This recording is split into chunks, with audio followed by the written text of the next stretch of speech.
getting hit multiple times coming out of that bike section. More drivers coming to blows.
Well, hello and good evening, everybody. Welcome back to Slow Motion Broadcasting, and welcome back to the Extreme Scoring INDYCAR Championship Series. This is round number 7 of the season, coming to you tonight from Daytona. My name is Maunz. Alongside me in the commentary booth is Adam Thomsen. Joshua Wilkie is our producer for tonight's broadcast. Well, Adam, we're certainly getting into crunch time for this season. Just 2 more rounds left from this debut season of this fantastic series, and to kick off the final quarter of this championship, we head to Daytona on the road course. Now, IndyCars do have a rather brief and rather checkered history here at Daytona. Never ran a race on the road course, but it is synonymous with American auto racing. It's synonymous in iRacing as well, and I'm sure these drivers in these brand new refreshed IndyCars here for Season 3 of 2025 are going to look to have some fun tonight.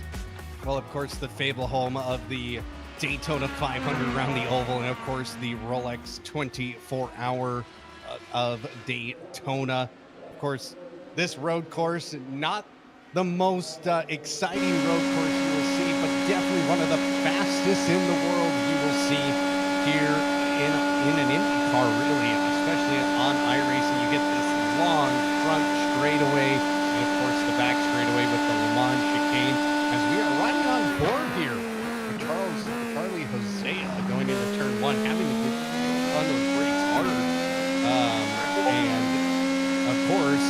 this is just a fun road course. Yeah, it is a very fun track. It can be rather frustrating, and for some people, it is basically their version of Hell on Earth. But this track does have a small little bit of IndyCar history. If you tune into the Rolex 24 at Daytona every single January, you will definitely see some IndyCar drivers there, and of course, a lot of these drivers frequent some sports car action as well here in iRacing, and it's basically a lot of people. I can't include myself in that bracket yet, keyword being yet, in terms of running the other iRacing Daytona 24, but pretty much everybody in the service has driven around this track at some point, so looking forward to seeing what the truck was. I have never done it. You have never done the Daytona 24, huh? Yeah, I would have taken you as a person who would have done it. I've done it since 2021. And I can tell you, I've had my victory. I have not won one, but I've been in a top 10 situation. But most of the time, you will end up in a wall, depending on what you're driving. But talk about this qualifying here, Ron. Stephen Hudek, a 129.735. We were seeing 129s in practice. So Stephen Hudek looking like he is going mightily quick around this beautiful road course. Yeah, Stephen Hudek looking to have a good end to this season because he is involved in that championship battle with himself and Dave Menino, and we'll take a look at those points here in a couple of moments' time because those two, ever since Stephen Hudek really did well a couple of rounds ago at Long Beach, grabbing his first win thus far this season, he has really turned up the wick this season. He was able to win at Long Beach, did pretty all right at Barber as well. Auto Club, though, last time out, that was definitely a disappointing ride. It was Dave Menino grabbing the win last time out at a gap of, I think it was only 1/100th of a second at the end of that 125 lap long race. So absolutely fantastic stuff between those racers and all the drivers that we've seen in this series. Gotta say, very impressed with the talent in this series that we've seen up to this point. The fields haven't been the biggest, but registration will be open for season 2 in the not too far off future here from the XMS IndyCar Championship Series, and the drivers who have shown up for these races have been absolutely fantastic. And looking forward to how things are going to work out here for season number 3 as we see a spin for Stephen Hudek. That's coming out turn number 7, right out of the infield, back onto the high banks. Those transitions from the apron to the banking going to be super, super tough, but more on that here in a couple of moments' time. For now, though, Adam, we've heard a little bit of it. This car basically got a complete... They basically got everything the old IR18 was here on iRacing and threw it out the window. The engine sounds different. It's now got rain compatibility. They're trying to work the hybrid system into it all as well. This car basically got completely changed. Even the steering wheel that we see from this onboard shot for Josh Chinsky, completely different than how it was a couple of weeks ago. This car got massively overhauled. Yeah, it really did. Of course, it's in all preparation of that hybrid system being introduced into the IndyCar. And of course, the rain also being introduced, the wet weather tires, and of course, how that is going to operate and everything. Of course, there's been a lot of changes just overall in iRacing with the tire model and everything. So a little bit of a change up for these drivers here to get used to a couple different new quirks about this car. I personally have not given this a try yet in the IndyCar of the different changes, but you can definitely tell that there may be a few things as they get ready for the introduction of the hybrid that are going to be changing with this car. Of course, the weight of the car is going to be changed with the hybrid unit. It's going to be a little bit more heavier than what it currently is, so you're definitely going to feel that. Of course, the basics of the car, no power steering, nothing like that, still very much the same, still a very difficult car to drive. And one thing I actually want to point out here as we're watching qualifying, I love what Joshua Chinsky's doing here. Taking that higher side, getting ready to go on a lap here.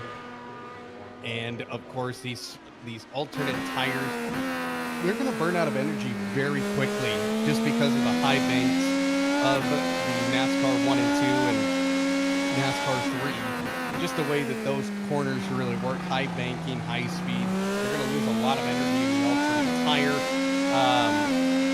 Of course, I can't remember, did they mess with the tire model? I think they did a little bit on the IndyCar just to make it a little bit more realistic realistic, and it's starting to get there as compared to what the car was just a couple of weeks ago here, Ron. And it's going to be kind of interesting what iRacing does with this Indy car now, since they're going to get ready for hybrid. And for now, though, as we listen to this car on the high banks, Josh Shinsky in the number 18, it just sounds a lot cool. It sounds more threatening in an odd way than the IndyCar sounded a matter of 1 week ago when we were still in season 2. I think they've done some absolutely fantastic work. I'll have to give this car a shakedown myself, because I can join you in that brigade there, Adam. I've not gotten the opportunity to drive the IndyCar in sim ever since the start of this brand new season a couple of days ago. But, I mean, just based off the stuff that I've seen already in this qualifying session and practice a little bit earlier on, it just looks cooler. They even did a refresh of how some of the bits of the car looked. It's here's Josh Shinsky running on the apron to try and jump his way up into the pole position. Not going to be enough as he sets a 129.909. I believe that's his personal best from this qualifying session, but not going to be enough to usurp the pole time, the provisional pole time as it stands presently, from Stephen Hudek. Now, rather interesting that we saw Josh Shinsky run that apron. I wonder how the other apron rules are presently here in the sim, because you do have some of those issues every now and then. A bit of code gets lost. I think it should still knock you out in terms of your lap time. And fun little fact, I think I've talked about this a couple of times throughout this season, but I used to be part of race control for the Xtreme Motorsports Road Series that you can catch on another network. And I remember the first time I was ever in race control for an XMS series was at Daytona, and I spent the entirety of that qualifying session looking to see if people were running on the apron. So Josh Shinsky, series admin, guess there may be some sort of loophole in this qualifying session as we see Dragata looping it. Yep, and then we are halfway through qualifying here to clarify the rules about the apron. So the aprons in NASCAR 1 and 2, so that's ovals 1 and 2 and 3 and 4, you cannot go below. You cannot go below the double yellow line. iRacing has actually put into this track a slowdown penalty if you dip a tire down to it. Just a singular tire, you're going to get a massive, I think it's a 2-second penalty if you go below there. And you'll see it marked by cones. We actually can see, stay on board here with Neil Weston. But anywhere else, the double yellow line is fair play. So you can go down that yellow line. So there's the start there. There's the cones right there.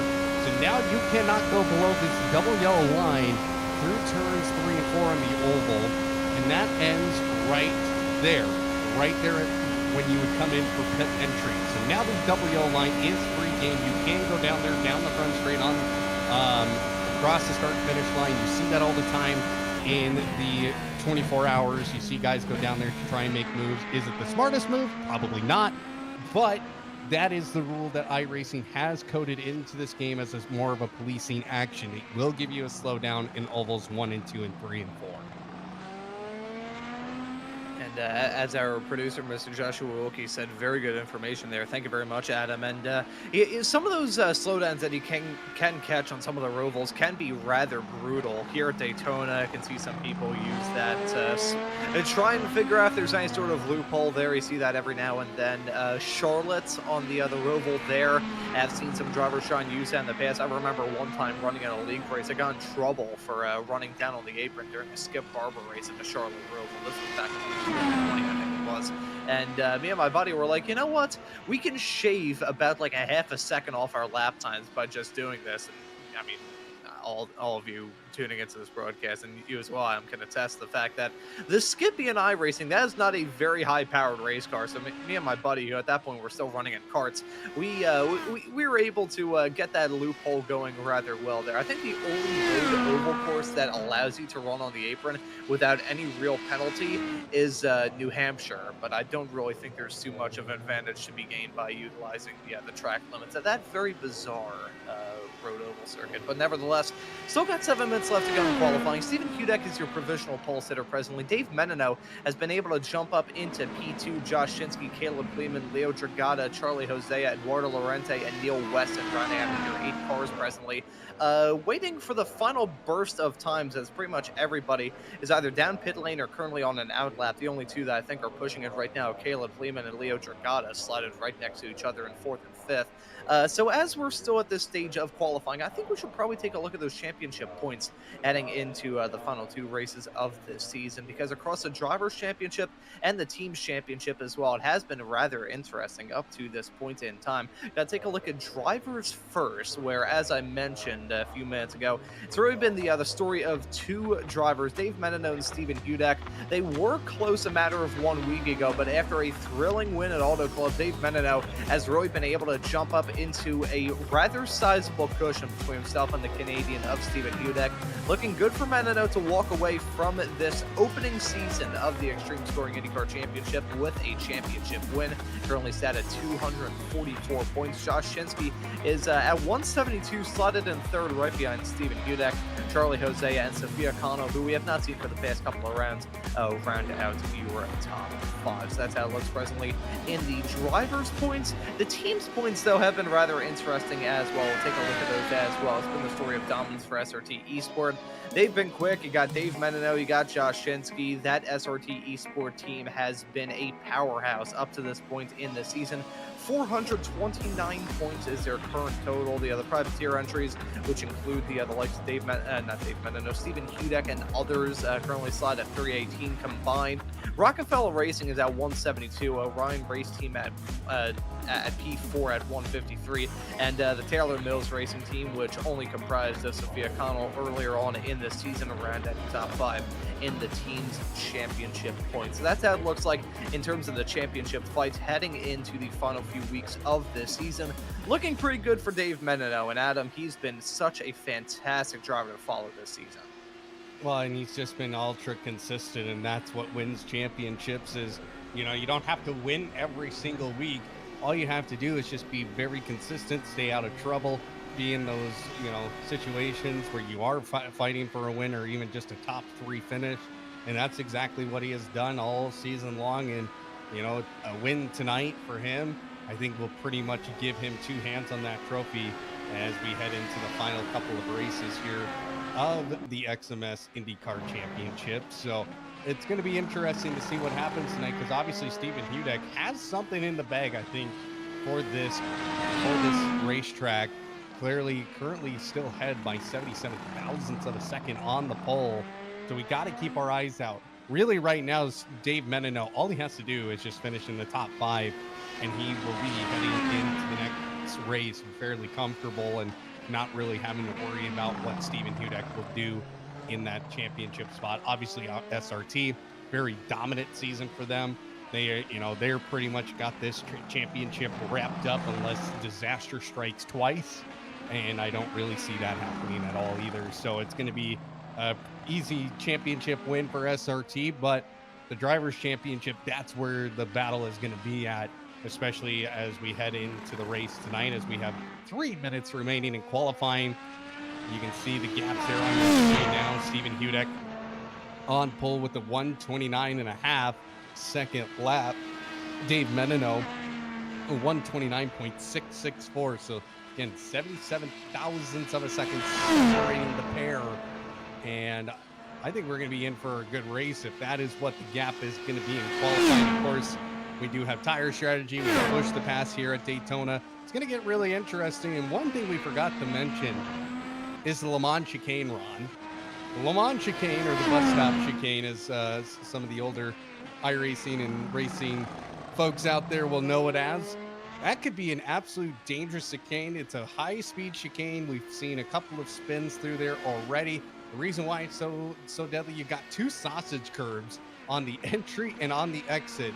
So you have to be very, very good at keeping your car planted, because again, these cars don't have the grippiest rear end in the world, and it's very easy to lose the rear end on this car.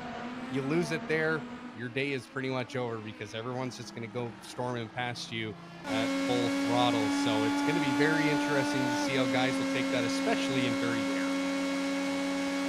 Yeah, that chicane, it is so rewarding when you get it right, but if you get it wrong, it is basically a one-way trip into either the inside wall, you can see that tire barrier there, or the outside safer barrier when you go back onto the apron. It does have one good thing going for it, though. It is probably the smoothest transition from the apron onto the banking, because, I mean, Daytona, it's a high bank track. That's basically what it's known for. So when you're heading down into turn number 1 from the banking on to the apron, or coming off of the infield onto the banking out of turn number 7, that is a brutal bump. So these drivers definitely get a workout. I've talked about this a lot throughout the season. These cars do not have power steering, so these drivers are going to have to wheel these race cars around in this race that we have coming up. Less than a minute left to go on the clock here in qualifying. It is an open session, so these drivers will have that extra time once that clock strikes 0 to try and get their laps done. Stephen Hudak fires it off down into turn at number 1 as Josh Shinsky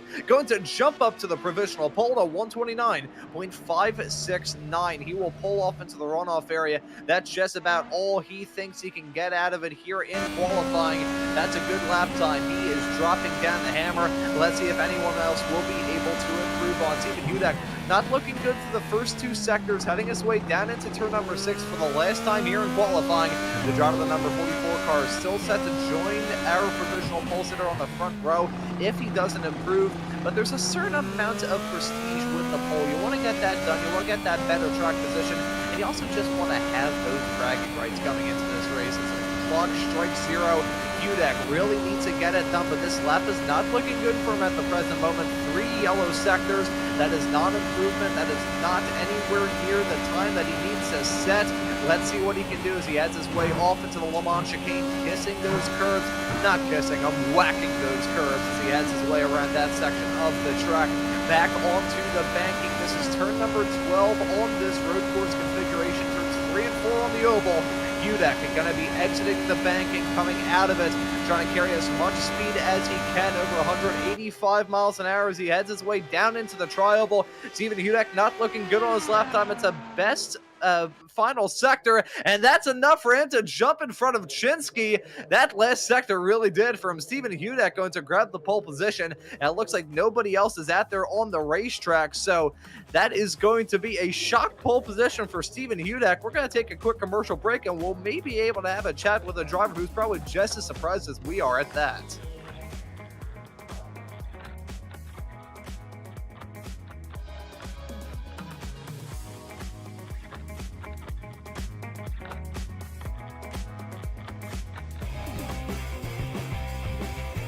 Ricmotech, high-performance sim racing equipment.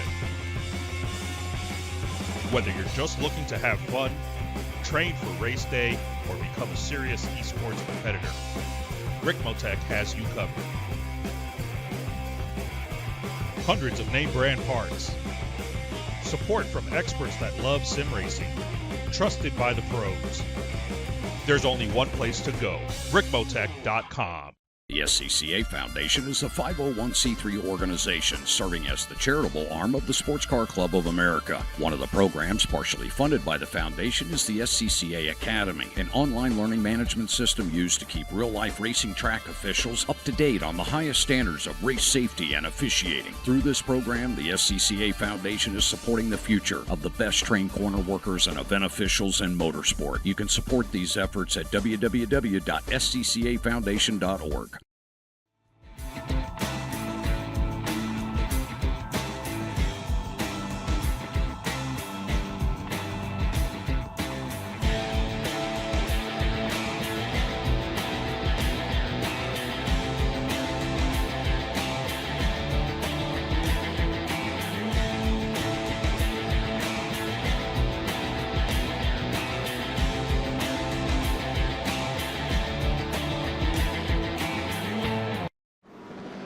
The search is over. The most comprehensive league scoring solution is here, with the ability for multi-level championships, custom incident tracking, post-race time penalties, support for heats, drop weeks display, multi-car team scoring, advanced web widgets, rookie championships, a custom paint system, and load those results in seconds. Visit extremescoring.info today. Ricmotech, high-performance sim racing equipment. There's only one place to go, ricmotech.com.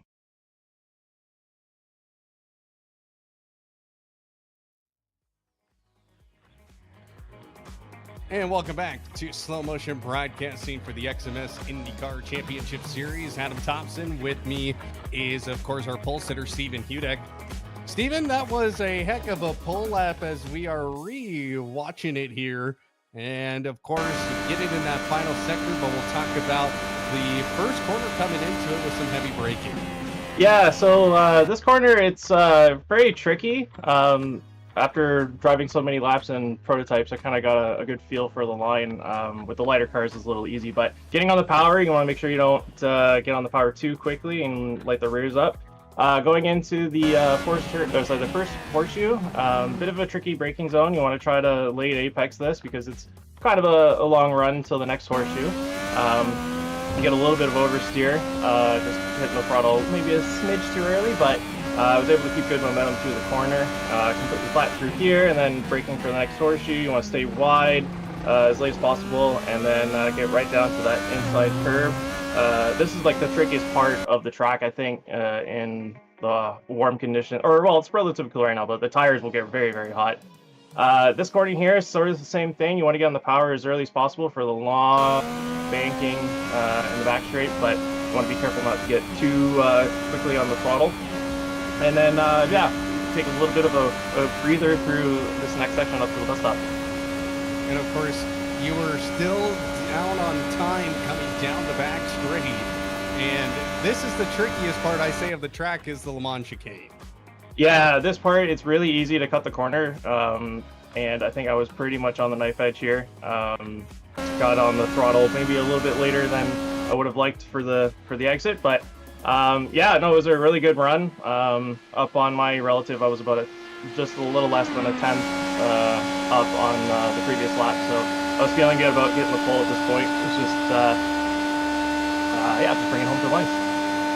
Yeah, you were watching that lap. You were just a hair down throughout the entirety of the lap, but it wasn't until that final sector that you were able to get your personal best sector and go to the pole position. What is your expectation now for tonight, especially since you're in a championship fight? Just gonna try to survive. I know if pretty much if Dave outscores me in any way possible, he's got a clinch on the championship, so it's just gonna try to keep him behind me as much as possible. All right, well, thank you for joining us, Stephen. Good luck tonight, and we will hopefully be talking to you after the checkered flag. All right, thank you guys. And that right there was our pole sitter, Stephen Hudek, and that timed out just about perfectly because I think we have a starting grid to potentially take a look at for this 38-lap race that lies ahead. I think we will be down to one starter. I believe Neil Weston has run into some technical difficulties, but here is your starting grid. Stephen Hudek, as we just saw, will be starting from the pole. Josh Shinsky set to join him on the front row. Dave Menino will start this race in third in that championship clinching race potentially for him. Caleb Lehman will start alongside. We have Leo Dragata in fifth, Charlie Hosea in sixth, Eduardo Lorente will start in P7, and Neil Weston, if he does take the start, will round out your 8-car starting grid. He dropped that because of a connection issue, and as you can see, his car is not there on the backstretch as we're about to get this pace lap underway. So 7 starters for a 38-lap long race in front of us here, Adam. It's the least amount of laps that we have from a single race all season long, but this track is going to be definitely making up for that lack of laps. Well, it should be, and of course, this is the one of the only road courses on the schedule that actually has a mega draft. You know, the front and back straights. If you're right behind somebody, you are able to draft in and get by and make moves as long as you stay close. That's the big thing. You got to stay close. I mean, these cars do punch a hole in the air, a big hole in the air. And of course, if you've watched the Daytona 24-hour, if you've watched the Mazda Miatas go around here, you know how big of a draft this entire racetrack really has on the road course, and it can be very exciting racing.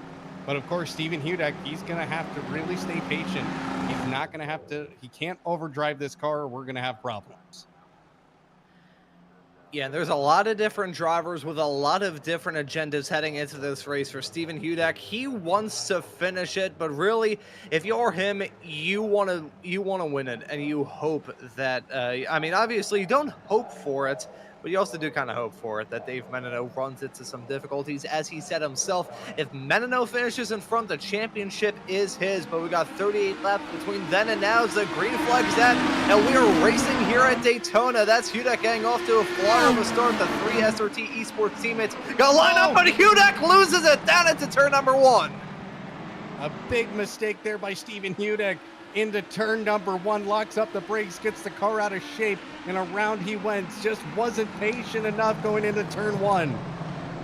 Absolute disaster there from Hudak as Zagato. Oh, whoa, boy, that was a big snap coming out of the International Horseshoe. He drops down to P6, but he could have dropped it off the track and into the wall just as easily as he did that.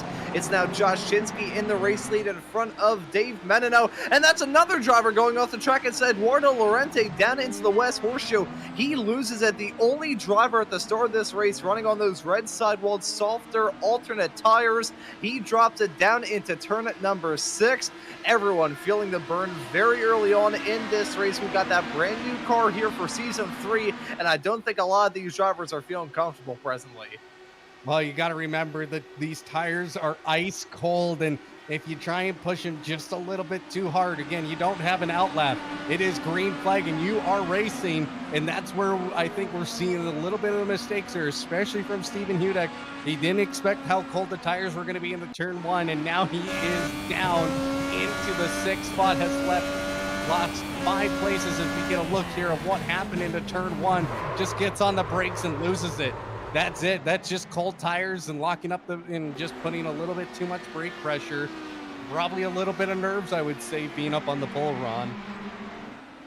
I think another problem with that race car as well was some rear locking as he went down the gears and right off the banking.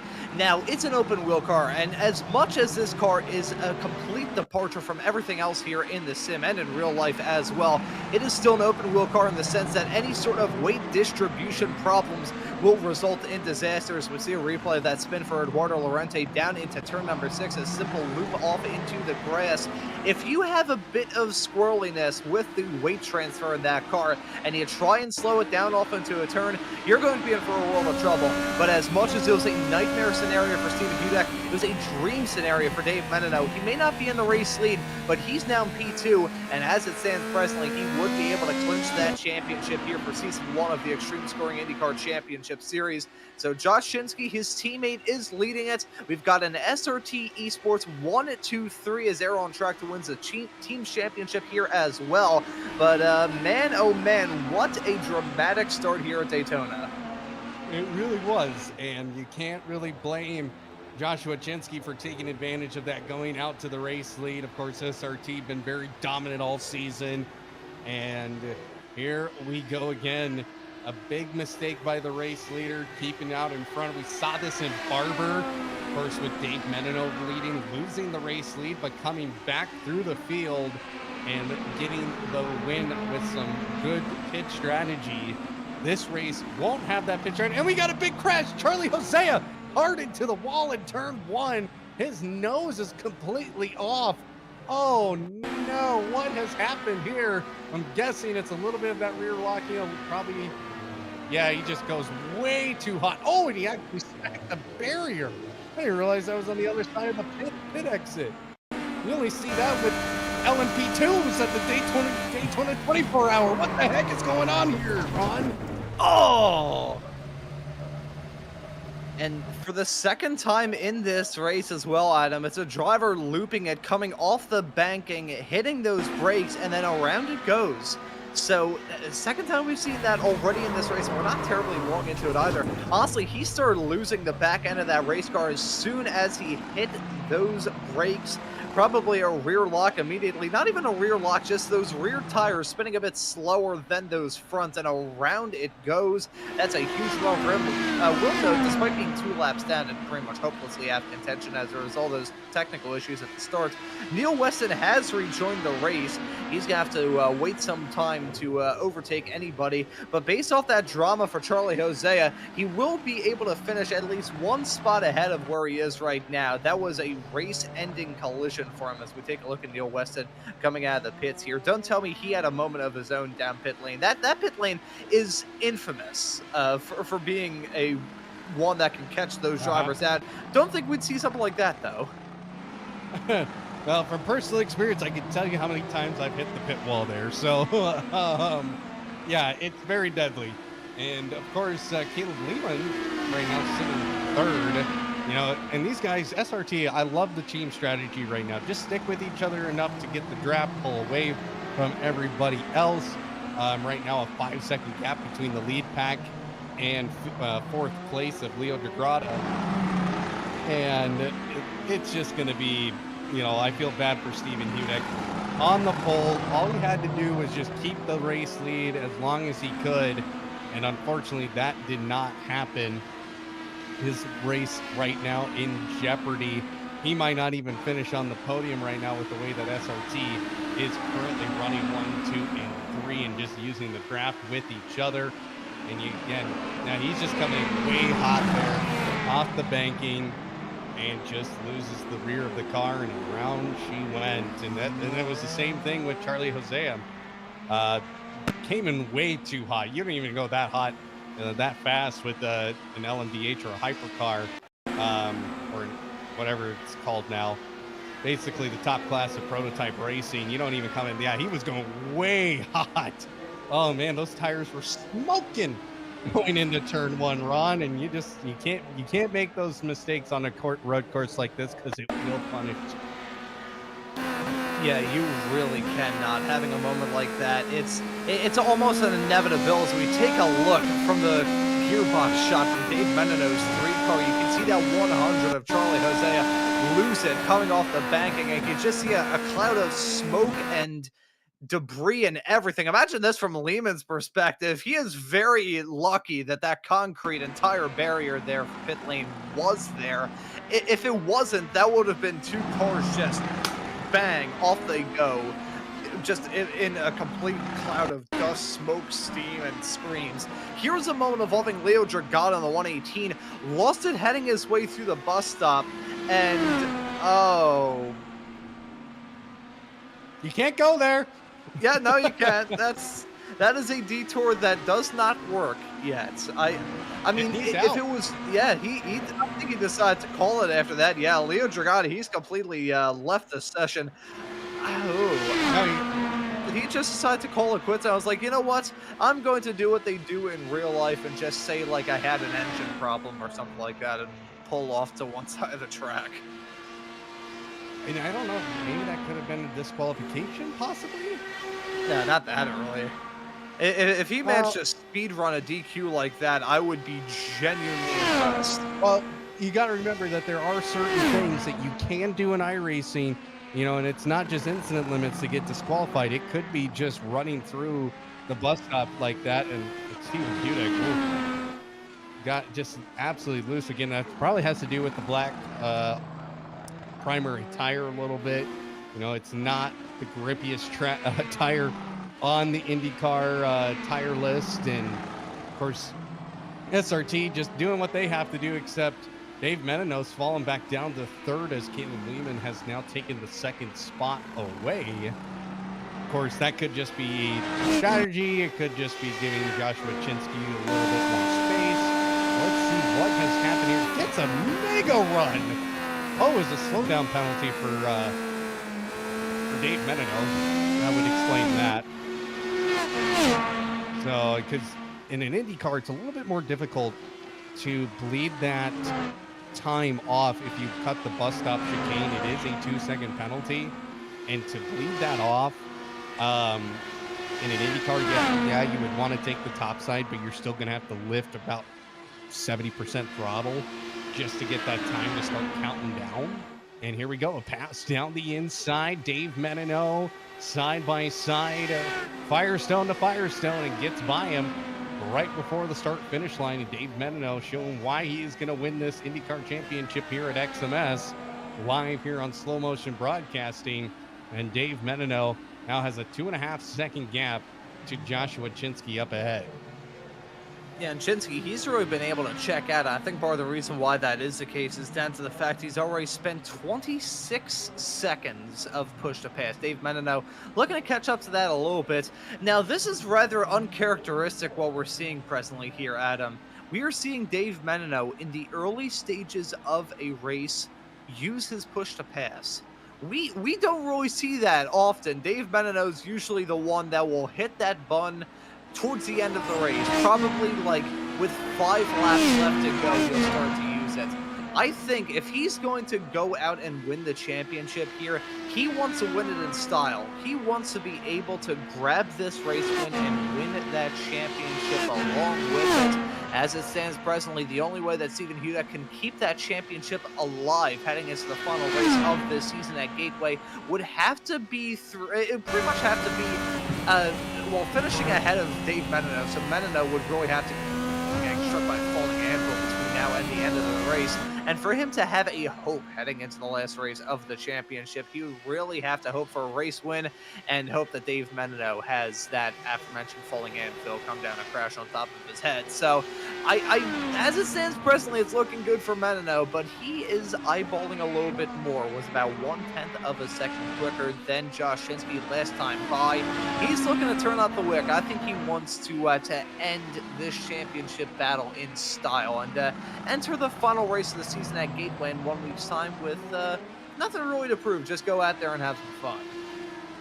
Yeah, pretty much. I mean, anything can happen here. Of course, we've already seen quite a bit of carnage already with Stephen Hudek at the opening lap and Charlie Hosea going face first into the tire barrier.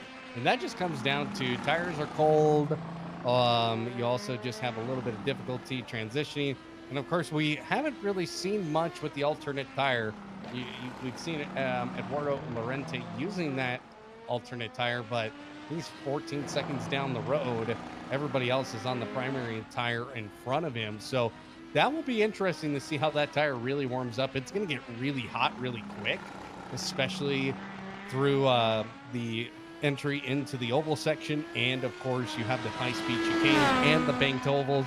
There's a lot of things that can really get that tire really warm and gets that tire really loosey-goosey.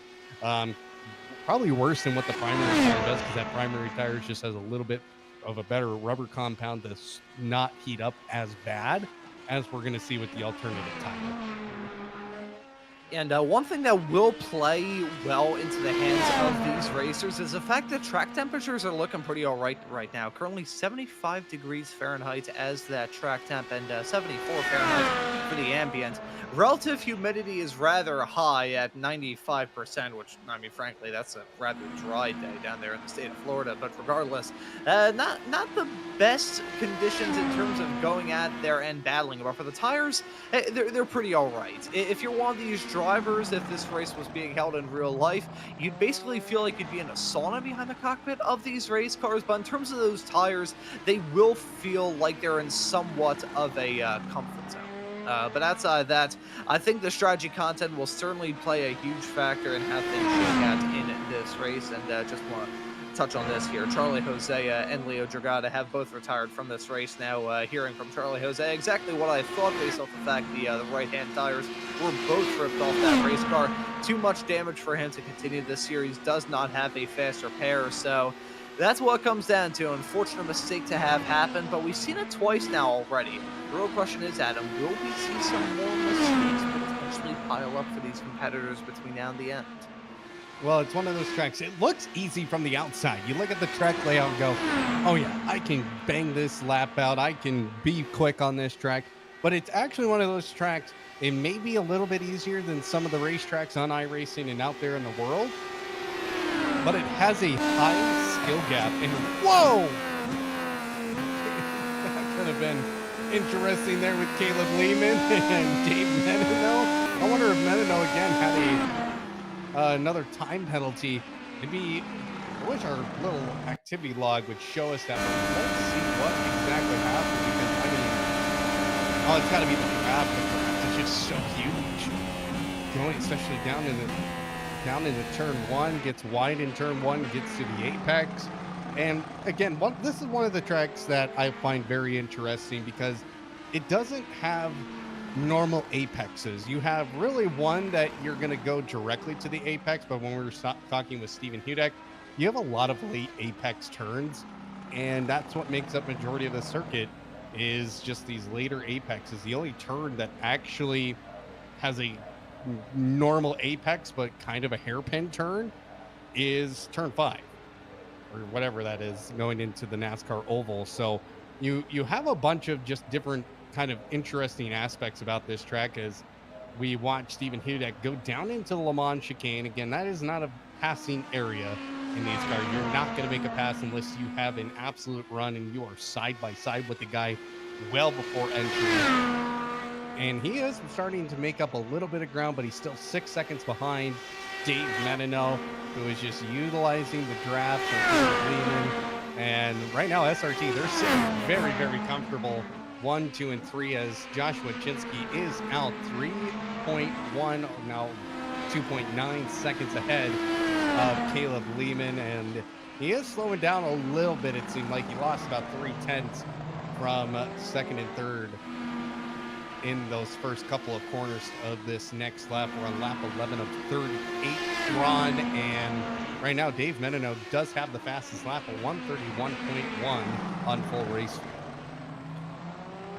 And Dave Menino, very, very quick driver. I'm just not sure if he has as much of a pace advantage over Josh Chinsky to be able to really reel in that gap. I wonder if Dave Menino has realized that, as maybe thinking on just playing the strategy game to be able to jump his way back into the race. And shout out as well to Caleb Lehman, one of only 2 drivers left in this race, the other one being Eduardo Lorente, yet to use any push to pass ever since he dropped the green flag. So, hey, that's we always like to keep tabs to see who burns the most and who burns the least. Those two currently tied on burning the least, and real reversal here. Dave Menino has burned the most up to this point at 162 seconds left to go between now and the end of this race, as he will burn past Caleb Lehman now on the inside line, heading his way into the trioval here in a couple of moments time.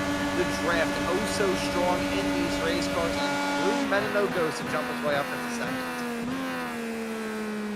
And you can see everybody just kind of right now just chilling out now as we are going to be approaching the strategy phase of this race here momentarily. Of course, I would say probably lap. Let's take bets here, Ron.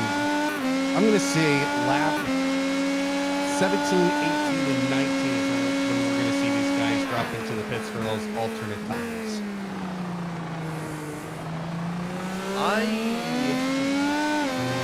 Eduardo Lorente just made that call to come down pit lane. Think of what my bet may end up being. I am going to say split the difference here.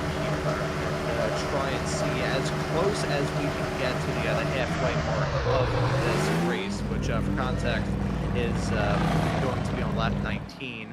So I'll say they'll split it. I'm gonna say lap 19 for when they come down pit lane. One thing to raise about pit exit here, I've already talked about the challenge, and whenever the Rolex 24 is run here, they will always mention even Jeff Gordon crashed on pit exit. Woohoo! I don't know why I turned into Mickey Mouse there for a second, but the don't sue us now, Disney. But the pit exit here is rather tricky for the simple sake that you don't expect that pit lane speed limit to run all the way through into that bit of alleyway section right on the inside of the 2 and 3 chicane.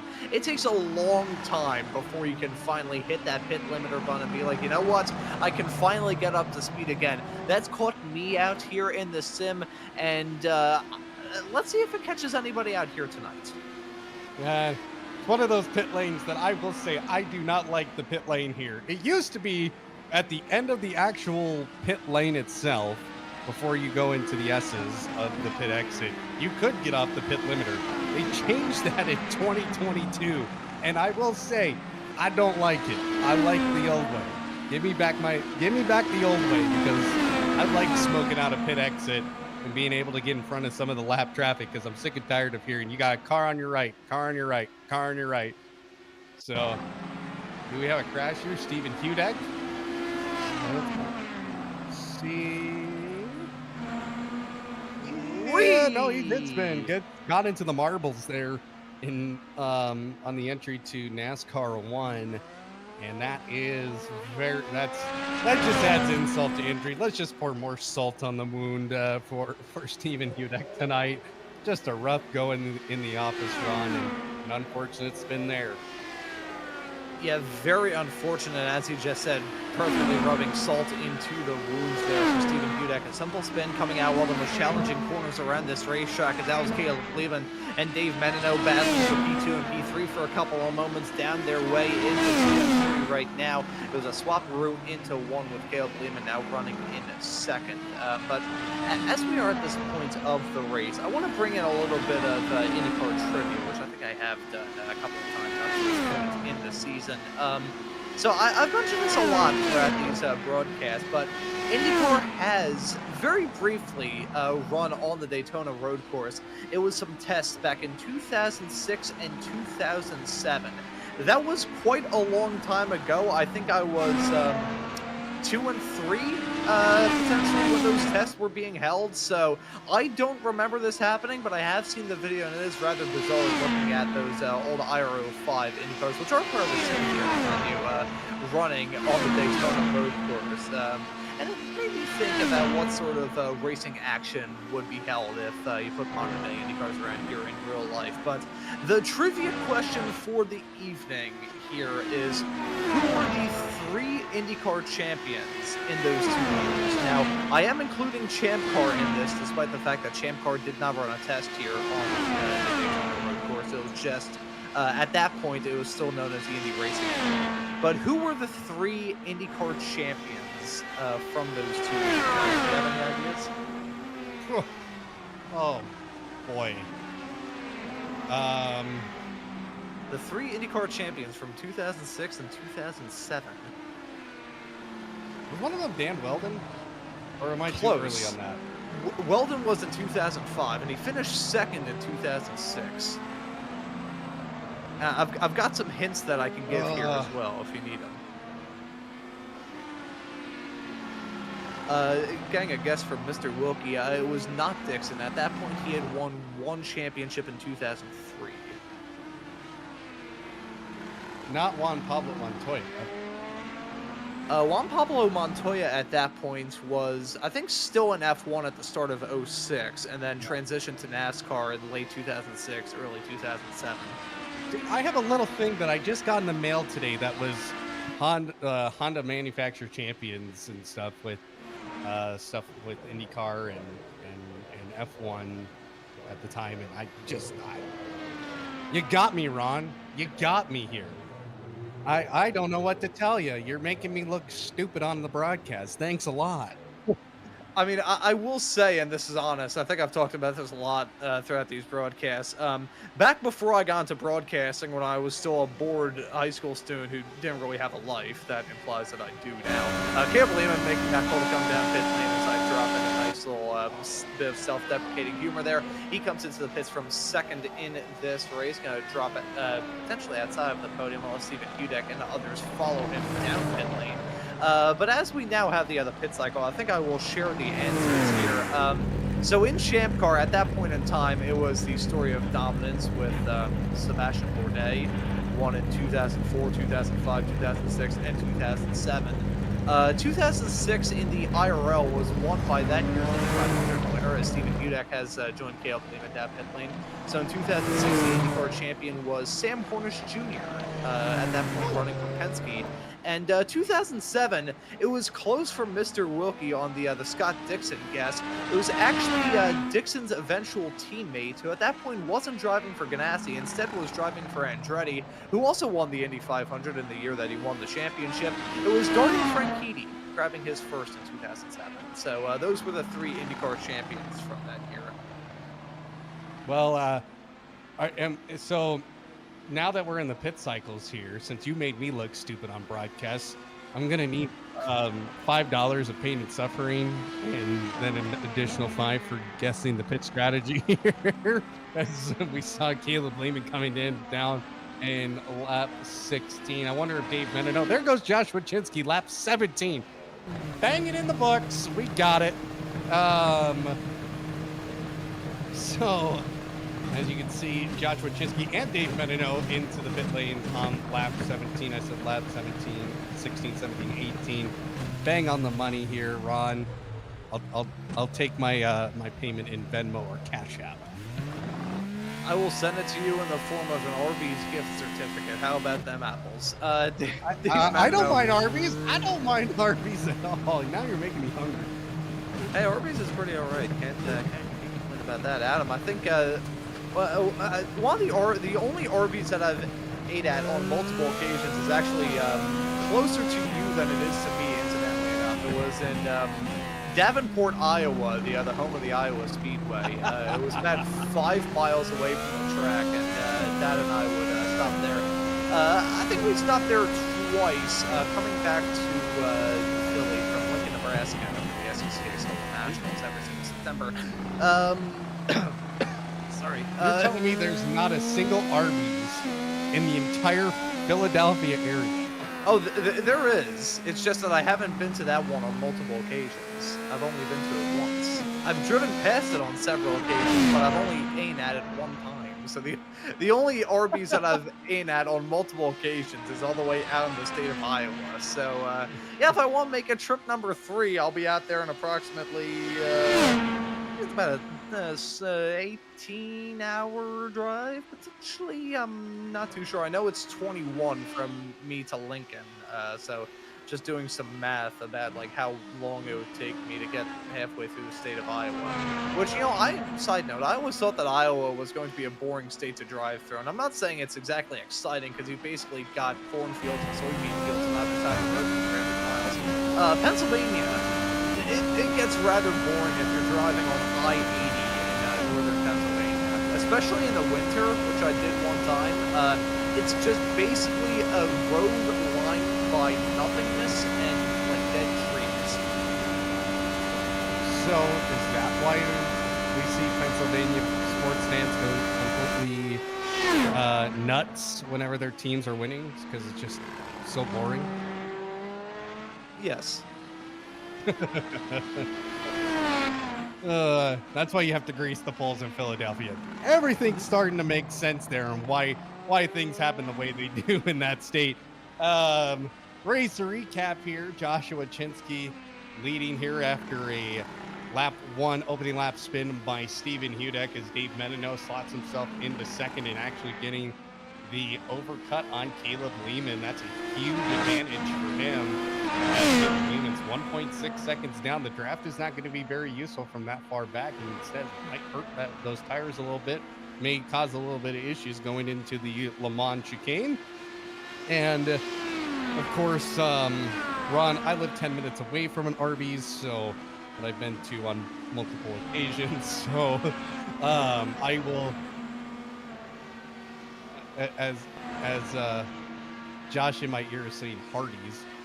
Hardee's. What in the world is a Hardee's?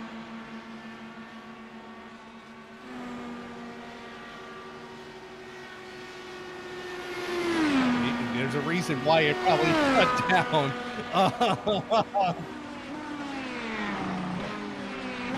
But you know what's even better? Having a good old cheeseburger, a beer at the infield of a racetrack. I'm not kidding. It is the best food you'll ever experience, and probably the cheapest food that you'll see at a racetrack is in the infield.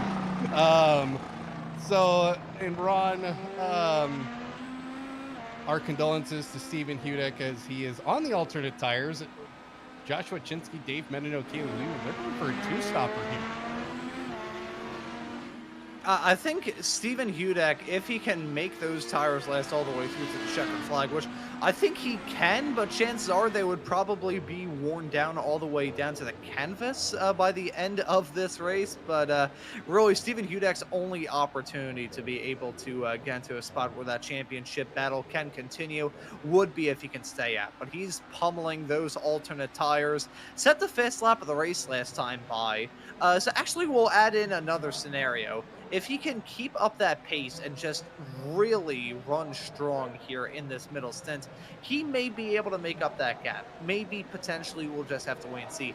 Neil Weston has come into the pits on lap 19, which I would mark as a win in my book, but he's 2 laps down after missing the start, so that would be lap 17 for him. So if anyone would like my job here at Slow Motion Broadcasting, why not write to us at, yeah, I just caught that in my eye, but yeah, I think for Hudek, only 2 paths forward for him to really make sure that Dave Menino doesn't leave tonight as champion. Well, I'll keep stacking the pennies here, thanks to my brilliant strategic mind in an IndyCar. I think this is the first time actually all season long I've guessed the pit strategy's spot on. I just was confused because we're seeing the leaders stay on those primary tires before heading to the alternate tire, and Joshua Chinsky, he's back on the push to pass, trying to keep that 6-second gap from Dave Menino, and now we're down to 19 laps to go here, and I still say it's anyone's game. Dave Menino could still potentially win this race. He's just got to find a little bit more pace. He is a 10th faster than Joshua Chinsky, really almost 2 tenths faster than Joshua Chinsky, and that gap really isn't coming down all that much, as it's now almost a 7.5 second lead for Joshua Chinsky. Yeah, Chinsky pulling a massive gap as it stands at the present moment. And if we look back to the race at Indy some weeks ago, when he was able to grab the checkered flag there, he had a rather big gap at the end of that race that definitely saw its fair share of attrition. So Chinsky always weathering the storm at the end of it all and holding strong. Let's see if he will be able to hold on to that race lead between now and the end of this. Currently on lap 21 of 38 in this race, it's Josh Chinsky in front of Dave Menino. It was in front of Caleb Lehman, making up an all SRT Esports 1, 2, 3. They're on track to win the team championship as well. Steven Hudek, who holds on to the fast lap of the race, is going to have to hope for a miracle for Dave Menino, his main championship rival, to not be able to clinch it at the end of tonight, as Eduardo Lorente is slotted in P5. Neil Weston is the last of the cars out there on the racetrack, 2 laps in after some connection issues in the early stages that really took him out right before he could even turn a lap in this race. And Leo Joe, as that's Lorente with the sideways snap out of turn number 1. He kept it out of the wall, though. That's a very close call from him, as he nearly loops it again, trying to get that car up to power. Ooh, I've done that a couple of times in an LMDH or LMH car, or whatever we're calling them now. LMDH, it's something like that. It's LMP1DH GTP. Yeah, GTP. That's what I was looking for. I've done that a couple times. GTP in a LMP2, a GT3 car. I've done that my fair share of times, just trying to find just those couple of extra hundredths of a second through turn 1. And here we go. Back to the battle between Dave Menino and Caleb Lehman. Caleb Lehman getting by. If you look at a replay of that side by side down the front straight, down the inside line, and of course that inside line is dominant on the road course of Daytona, and right there, Caleb Lehman will gladly take that spot, but I would be careful because Dave Menino keeps coming back in a heartbeat. Yeah, the game of leapfrog is still very much on between these two racers, duking it out for the final podium spots. Really just giving them themselves a bit of drama. I will say, if they're doing this just for fun, it's cool and all, but if there's any sort of like miscues, they go on the brakes down into turn number 1, and Dave Menino ends up like getting perched up upside down and wrecks out this race, that would be, I mean, I don't think you could ask for more of a dream scenario for Steven Hudek ride. So I think these two may want to take it a bit easy just so Dave Menino can finish. Doesn't matter really where he finishes, as long as it's in front of Steven Hudak, he will still walk away from this race as champion at the end of it all. And Dave Menino, very, very good driver to follow up to this point in the season, has grabbed a through right now. Grabbed 3 pole positions up to this point in time, 4 wins, 2 in a row at Portland and the Indy Road Course at the start of this season, and that was able to get done at Barber and Auto Club for the last 2 races. So, hey, looking at his track record, he was able to win the last road oval, albeit Indy, definitely a bit of a departure from here at Daytona, but, you know, I guess maybe there's something in the air with Rovals, and Dave Menino is always able to capitalize. So, hey, who knows? May not even be able to discredit him for doing well in this race. Hasn't burned Dang pushed the pass in quite some time. Still at 160, which has been the case for him over the past 13 laps, and some more for that matter. So Dave Menino, I mean, I wouldn't be putting money on it. If I was a betting man, I probably won't have a house. But I think Menino, if lightning strikes in his bottle,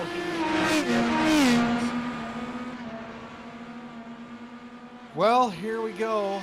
We're at lap 23 of 38. And yeah, it's going to be interesting. I will make a good story here. Today, when I arrived home, I had a package at my door. Ron, you will like this, being an IndyCar enthusiast as you are. There's a few die-casts from a personal friend of mine who lives in Vancouver, Canada. Almost said Canada. Canada land. And Canada land, yep. The land of maple syrup and nothingness. And we're off the air.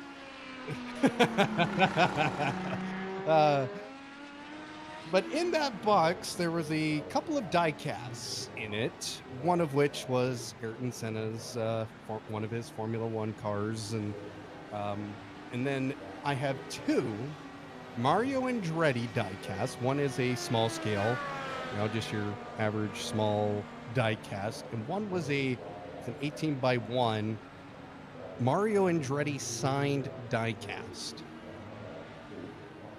So those are currently set up in my living room. Very, very awesome. Very thankful that he sent me these. It's very cool to have those.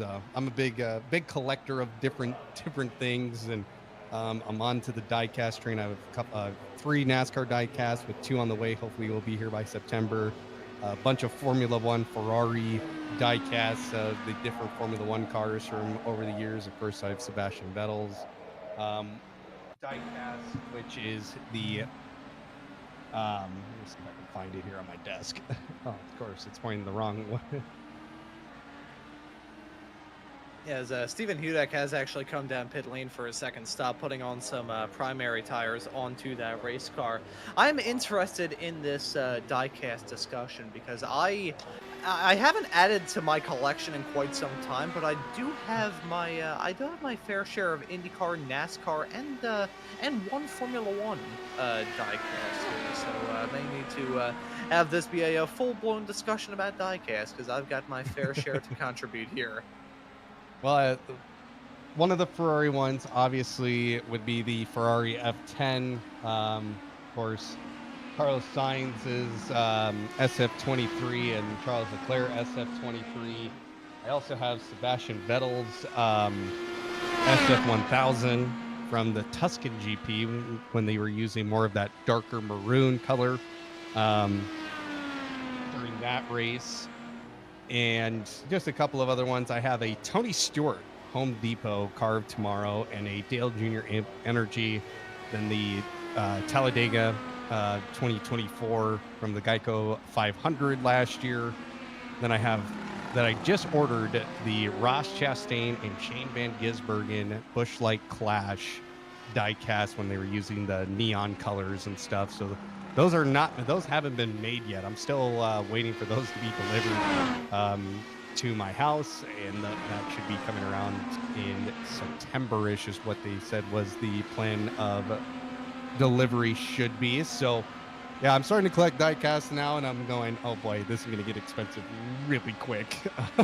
Just looking at what's happening here.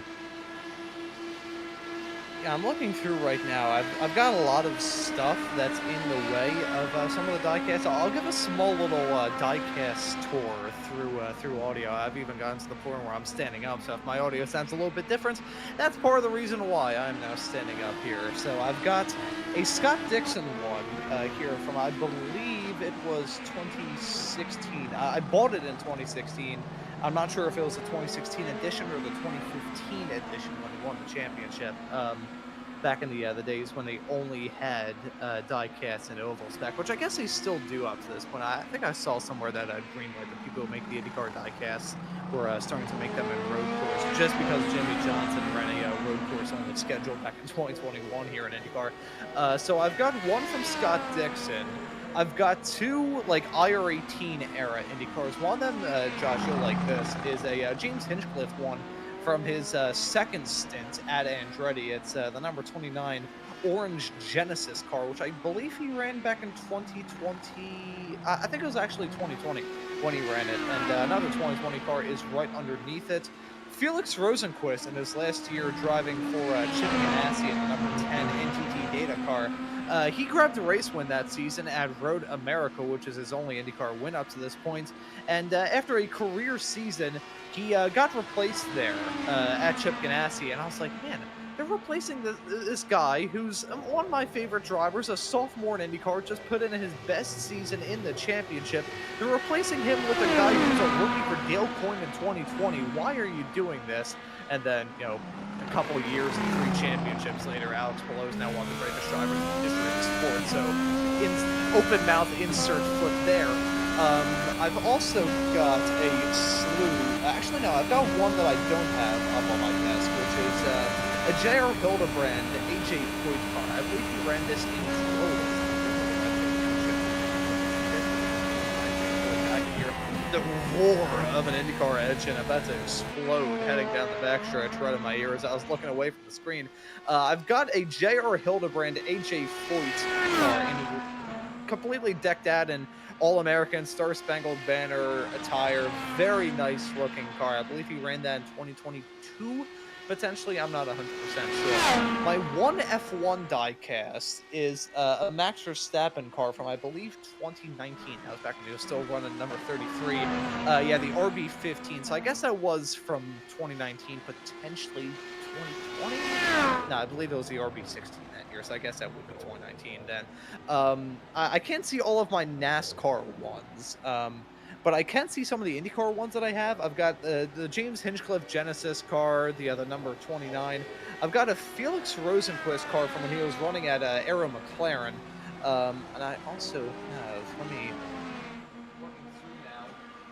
I've got a Connor Daly one when he was running a tribute scheme for the Air Force, a number 47 car, which I believe was all bright orange. And then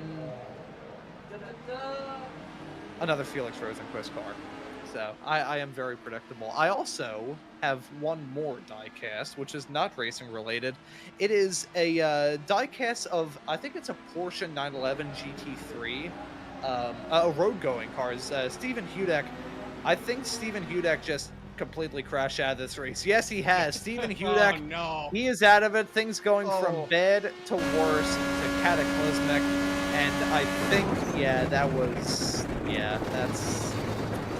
I doubt very highly that was a technical issue. I think his Gevadam may have broke there. So Stephen Hudek, well, he's out of this race, and that is him and his championship hopes done. So Dave Menino is your champion here.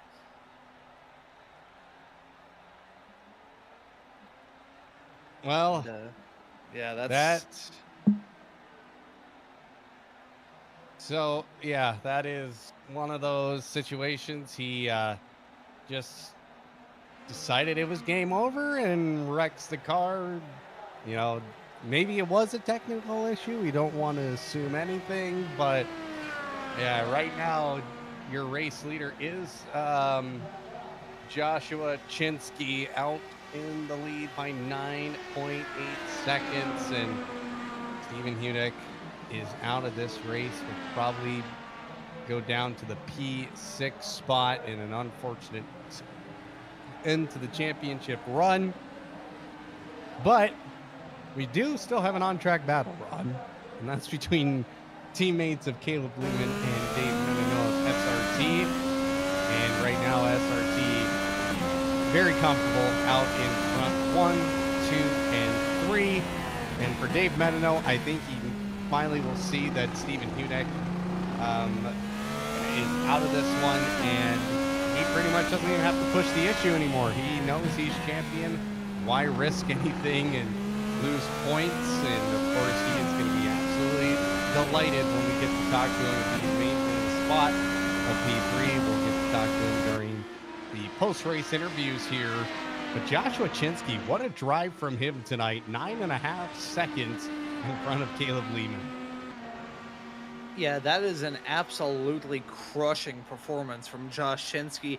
Now finally starting to use his push to pass under 100 seconds now, and frankly, he can afford to stay completely off that bun for the rest of this race, and he'll still be good. But now he's coming down the pit lane. These drivers will have to come in between now and the end of this race to put on those alternate tires. So they're going to be on the sticky tires all the way through to the checkered flag. The sun is setting on it this race, and when it comes to that championship battle, the sun has fully set there as well. Steve Hudak, he's left the session. He's already out of this race with major damage, so there was really no hope of him rejoining the racetrack, but him being out of the session, that just about assures it there for SRT Esports Dave Menino to be your champion.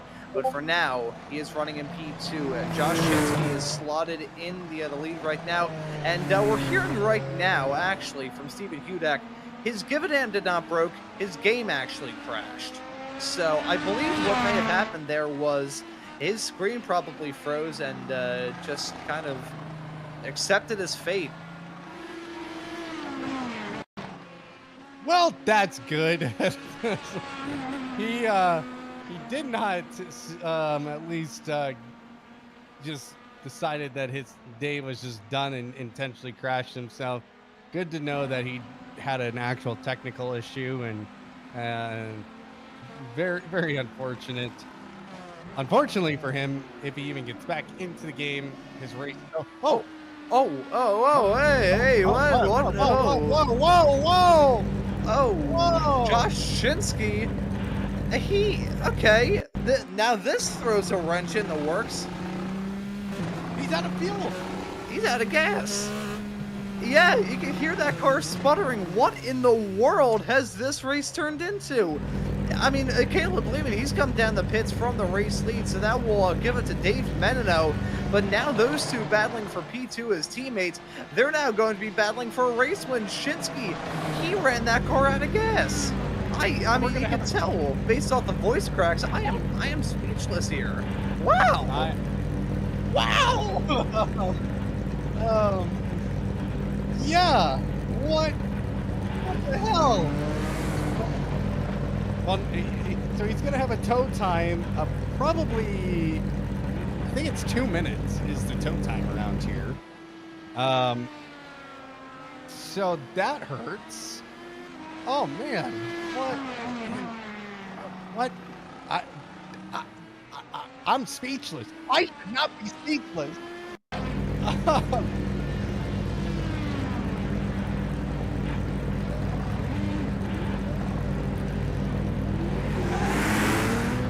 I did. Oh. He took fuel, so yeah, and his first initial pit stop, he had to take a full tank, but what? You know what I think has happened? And this is every IndyCar person's worst nightmare. He's probably on field map 1 and not on 4 and 5, which you should be on road courses. You save just a tiny bit of more fuel than field map 1. I'm assuming that is the problem. He's still in the pits. What in the world? Man, that tow time is long. But Dave Menino, your race leader, almost gets a mega slide. Those tires are yelling for help at this point. Caleb Lehman down 28 seconds. You know what's going to be really interesting, Ron? Edward Lorente. He's a full lap down. He's in third. Yeah, Wow, how about them apples? Josh Shinsky has now exited the pits, but he is trundling his way down pit lane as Eduardo Lorente is about to head his way off into the West Horseshoe. Those drivers are on the same lap. They are both one lap down. So that'll be an interesting chase down between now and the end of this race. I don't think there's nearly enough time for Chinsky to be able to reel in that 30.8 second gap between himself and Lorente for there to be a swap roof for the final podium spot. Actually, hang on. I'm going to look through here real quick. Okay, Eduardo Lorente, last time he came down pit lane was on lap 26, and he did use those alternate tires in the first stint, so I don't think Lorente needs to come down pit lane again. And his best lap is about less than a second slower than Josh Shinsky. So, will there be... Okay, Dave Menino, he's making his run down pit lane, so this will be the final stop for him in this race, and the final stop for anybody in this race. I wonder, though, if Eduardo Lorente adds a couple of mistakes, we may end up having a thrilling battle for the final podium spot with two drivers one lap down, one who's on track for victory, and one who probably did not expect him to find himself in a podium spot. But hey, here we are, wild things that we're seeing under the lights here at Daytona as Menino has trundled his way down pit lane. He's up off the jacks, still stopped here. I think he'll give the race lead and pretty much assure the race win for his teammate of Caleb Lehman. Eduardo Lorente will still be in regardless. But Dave Menino, rather slow stop from his perspective, very slow time down pit lane, but doesn't really need to do anything. He is on track to win the championship regardless, so maybe a P2, but doesn't really matter at the end of the day. Well, guys, the championship is his. Oh, no! Championship is still his, but the grip certainly isn't his strong suit on cold tires. Oh, give me flashbacks there. Yeah, just got the car unsettled, tried to get on the throttle a little early and just lost it. So gotta be careful on some of these curves. These curves are not your friend around here. Okay, don't touchy, not touchy the curves. Caleb Lehman out in front, 17-second gap to his teammate. And what's really interesting, they've done role reversal here. Caleb Lehman has not used an ounce of his push to pass, Ron. And you know what? I am going to say this knowing fully well he'll probably burn 1 second just to tick me off. Caleb Lehman, if you're tuning into this broadcast, which I wouldn't necessarily blame you if you weren't because you've got some bigger important issues on your head trying to keep that car on the racetrack and in the race lead, do not burn any single push to pass, because if he can make it all the way through to the end, he will be the only driver to not burn a single second of push to pass throughout the entirety of this race, and he will still end up winning it if he can just hang on to that spot. Josh Shinsky just set a cooker of a lap at a 1:30.2. That is about 0.2 of a second quick, more than 0.2 of a second quicker than the previous best of Steven Hudek. So Chinsky, he's still man on a mission. That gap is now 27.5 seconds between himself and Eduardo Lorente. Don't think he'll be able to close that gap up in terms of pace and pace alone, but hey, I've seen some stranger things. Neil Weston out and away. He's set for a P5 result after not even taking the start of this race.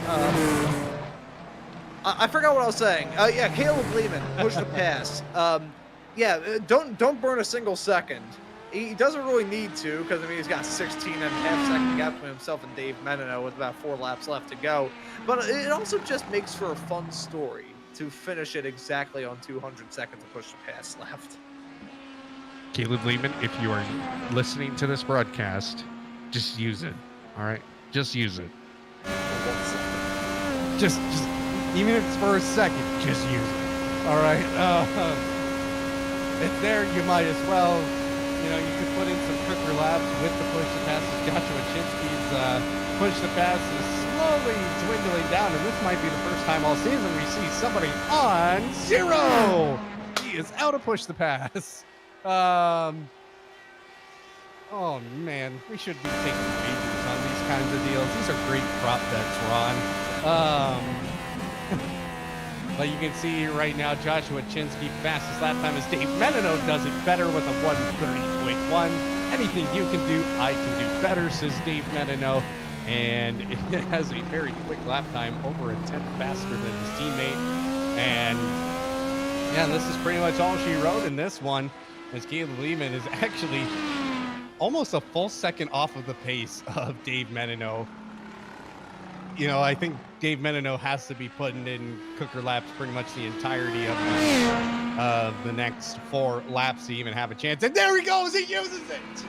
Caleb Lehman finally uses the push the pass. And as I hear Ron slam the desk in just total despair. Oh, man.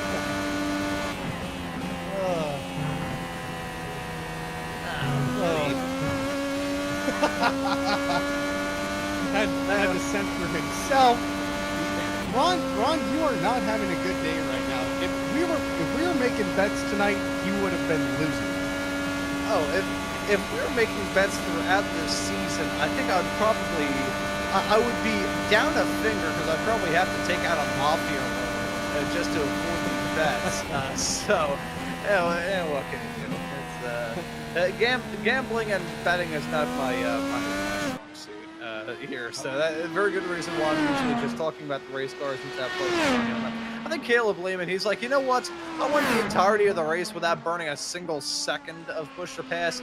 Let's make it to the end by burning all of it. So, you know, if he ends this race with 1 second of push to pass left, I'm gonna make myself out to be a total freaking idiot. So that's who knows? Let's see what we've got between now and the end of this race. I think what we see Eduardo Lorente potentially join that zero club, join the driver who's still chasing him down now. 23.8 seconds gap between Lorente and Josh Chinsky. Yeah, so who knows? We may end up seeing some more drivers in this race with zero on the push of passes. You can see Lorente skating his way off through the S's. The only driver out there on the track at the present moment on the primary tires. And this track, despite being enveloped in artificial lighting here at the present moment as the sun has come down, the ambient temperature has only dropped down by 1 single degree, and the track temperature is still the same. So basically identical to what we had to start. That's unrealistic. But Caleb Lehman, yeah, all he's doing now, he is just at every straightaway, you know, even small ones, he's just press, push bash, and that's exactly what you want to see. Try and get that fastest lap, potentially, but even that, it's not helping him as he put in a 132.1. Those alternate tires are probably yelling right now, screaming for help, pleading for mercy. 2 laps to go here. Caleb Lehman again back on the push to pass, which could be a good thing, could be a bad thing on the infield. I would say a little bit more difficult to get your car slowed down and hit your marks through the horseshoes, but definitely use that on the NASCAR oval portions because you can get some serious speed in these cars. Ron, it is this race is, yeah, dude, we're not even going to talk to Joshua Chinsky as he led majority of this race, and we're going to talk to Eduardo Lorente, who is in T3 and is pretty much a lap down almost. So kind of interesting to think about that if you're a race person like myself who looks at strategy and looks at how things end up. You don't generally see a guy on the podium who finished the lap down anymore. You know, from the moments that we started this race and we saw Stephen Hudek spin down into turn at number 1, we should have known that this race was going to be rather bizarre. But I think everyone is going to be leaving this race here at Daytona having a lot of questions in their head as to how they managed to get to this point in time. Caleb Lehman, he's on the final lap. 1 more lap of racing action for him, and for Dave Menino, it's 1 more lap to finish in P2 in this race, but finish P1 in the championship. He was probably a little bit nervous coming into this race because if he had a real stinker of a day heading into a race at Gateway in 1 week's time on that plucky short oval for a driver like Dave Menino who has no oval experience, was probably a little bit worried as to how things were going to shake out in 1 week's time, but he will have the assurance of a championship win already mathematically sealed for that race. So It's looking all right for Menino. May not be the race win, but it's still going to be a good result. P2, not going to turn that down one bit for Caleb Lehman. It's going to be his first win thus far this season, and it's also going to be a brilliant result for SRT Esports, finishing P1, P2, and P4. Could have been 1, 2, 3. Don't think it's going to be unless Eduardo Lorente ends up running out of gas between now and the end of this race, which, hey, some of the bizarre stuff we've seen up to this point, I wouldn't necessarily rule that out, but as Caleb Lehman heads his way on the high banking of turn at number 12 for the last time in this race, he's going to see the checkered flag in first for the first time this season, weaving his way around the racetrack. Caleb Lehman going to win in dominating and unexpected fashion here at Daytona, waiting for a couple of moments for that 3-car to hove into view. He's on the bun, and Dave Menino will be your champion here for Season 1 of the Extreme Scoring IndyCar Championship Series. Well, he gets to celebrate in victory lane. He's been so close on so many occasions. You look back at that race in Portland, in control, didn't come home with the win, and tonight he gets to celebrate, and he gets to celebrate a championship with his teammate Dave Menino, who is your 2025 XMS INDYCAR champion here in Season 1. So a lot to celebrate for SRT. They pretty much hit the triple header on the head. They officially are the team's champion, the driver's champion, and win here at Daytona. And what a bizarre night of racing action. Despite the fact the race winner was already burning it down in the runoff area down into turn number 1, we haven't even had P3 cross the line. Here's Eduardo Lorente, and it is going to be his first podium of the season for the driver of the number 91 car. He's that driver who's always being in this series, has always made its appearance, and there's the podium for it. Eduardo Lorente is your P3 finisher at the end of this race here at Daytona. Gonna come to a stop as quickly as he crossed that line. I believe just about everybody has towed back to pit lane, and we can get some results loaded up here in a couple of moments time from a bizarre second to last race of this first ever season of the Extreme Scoring IndyCar Championship. Caleb Lehman is your race winner. Dave Menino, though, in P2 is your championship winner at the end of it all. The two SRT Esports drivers going to finish in P1 and P2, with Eduardo Lorente rounding out your podium in third. It's Josh Shinsky finishing this race in fourth. It should have probably been a surefire race win for him, but it didn't shake out that way. He finishes in fourth in front of Neil Weston, who was 3 laps down to your race winner of Caleb Lehman, and was 2 laps down before he even hit the racetrack after not running out fuel. He just missed the start, had some technical issues, and he rounds at your top 5. 3 retirements from this race.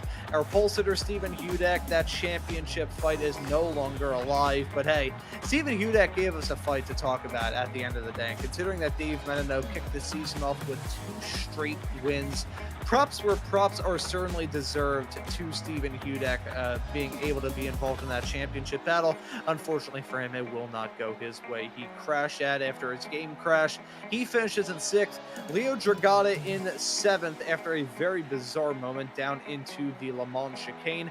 And Charlie Hosea with a rather spectacular collision down into turn number 1 in the early stages will round out your 8 cars that are classified at the end of this race here at Daytona. So those are your results. But Adam, we got some drivers looking to have a chat with us up there in the interview waiting area. I will let you have dibs on who you want to have a chat with first. I will bring in our race winner, Caleb Lehman, so we can do our championship winner in the second one and end the night that way. So I'll bring in Caleb now. Discord cooperates. There we go. Caleb, congratulations on a race win. You have been oh so close so many times. You look back at that race in Portland, and tonight the hard work and effort pays off. Thanks, guys. It's pretty good. I'm happy. Of course, you were battling with your teammates all night long, and it had to be a kind of a surprise when you look down in your black box and you see yourself in the lead from your teammate of Joshua Chinsky. Oh yeah, definitely. He had an issue where his auto fuel, or his eye overlay did not fuel his car, so he had to tow back to pits. And then Dave also had a fueling issue where it double fueled his car. So I thought that Dave and I might have a bit of a battle, but he came out so far behind that I just kind of coasted towards the end. So very surprising, but a win's a win, and I'll take it. Well, it's a good win to have, especially on a tough road course like this. Your team, SRT, obviously the team's champion of season 1 of the ICS season. Talk about the effort and hard work that the entire team has put in this season. Yeah, we work together really well as a team. I mean, we've got inter-team competition, but we really strive to make each other better. And Josh has been a great mentor in this car. I'm pretty new to it. This is my first season really racing it competitively, and he's been able to get me up to speed pretty quick. And Dave is always fast. I'm always learning from him. Yeah, it's a great team effort, and I love SRT and the guys. Well, talk about just a couple more questions here for you. This question is more in regards to the updated IndyCar. How do you like it? Are you getting more familiar with it? Did you have much time to get acclimated? What do you think of the new changes to this IndyCar? Well, first, the sound they got dead on. I mean, it sounds really great. So sound design is awesome. The new tires are not terribly different. It's a little bit more skittish on cold tires. You got to manage them a little bit more over the stint. And then they got the new wheel display. So I race in VR, so that kind of threw me for a little bit of a loop having that display look a little different. But got used to it, and I really like the update. It's great. Well, congratulations on your race win. Next week is Gateway. What can we expect from you on the final oval of the season? So I missed the second oval. IMS was my first oval race ever in an IndyCar, so I got to put in some time. I don't know if I'll be competitive, but I don't know. With Josh and Dave's help, I'm hoping that I can be up there. Well, congratulations. You're a race winner tonight, and we will see you next week from Gateway. Thanks, guys. Have a good night.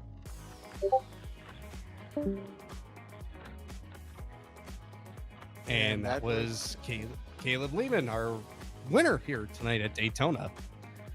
And talk about double vision. That was a double hearing from all the viewers there. But yeah, that right there was Lehman. I'm sure he is quite happy grabbing his first win of the season. And now we have gotten 100% official word from series admin Josh Shinsky that the man we'll get to have a chat with here in a few moments is officially your champion here for the first ever season of the XMS IndyCar Championship Series. Dave Menino now joining us here in the commentary booth. Dave, first off, congratulations on the championship.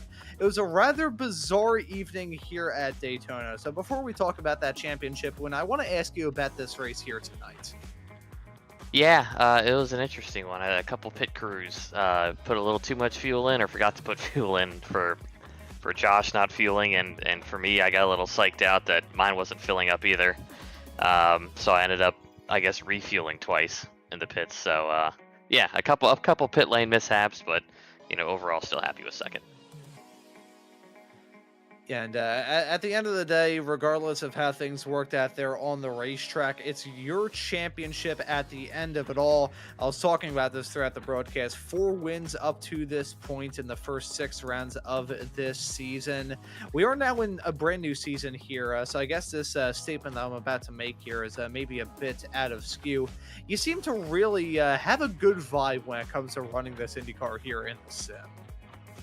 Yeah, no, I love it. I think I've kind of run IndyCar, I've run a bit of like GTPs, and I think the IndyCar like fits my driving style really well. I like racing cars that keep you a little honest with some oversteer, and I think I've got pretty good control of it. But yeah, I love running this car. It's my favorite car to run on the sim. And now with the update, I was talking about this a little bit earlier on. This car basically getting completely overhauled, and Adam had the chance to ask your teammate Caleb Lehman about this a couple of moments ago, and I'll ask you this as well. Thoughts on this new revitalized IndyCar here for Season 3? Yeah, I really like it. I mean, I watch the IndyCar races, and so I mean, I think one of the biggest things is cold tires are definitely a little bit more sketchy. But I mean, it's realistic if you watch them in real life. They're all over the place, kind of on that first lap. So I really like it. I think it still handles very true. You know, just kind of keeps you on edge a little bit more. And my goodness, the new sound, the new audio of the engine is amazing. Yeah, I think I said that as well in qualifying, that the engine just sounded a bit more intimidating now in this brand new season. It just sounds cooler. Sounds a bit less robotic than it did in previous seasons. It sounds like the actual motor of these cars.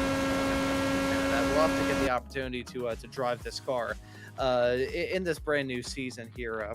Probably tomorrow, potentially. I'll have to see how my schedule works out broadcasting-wise tomorrow. But Dave, I want to ask you about being the champion here for Season 1. It hasn't been the smoothest ride. There have been some bumps along the way, but overall, it's been rather good for you up to this point.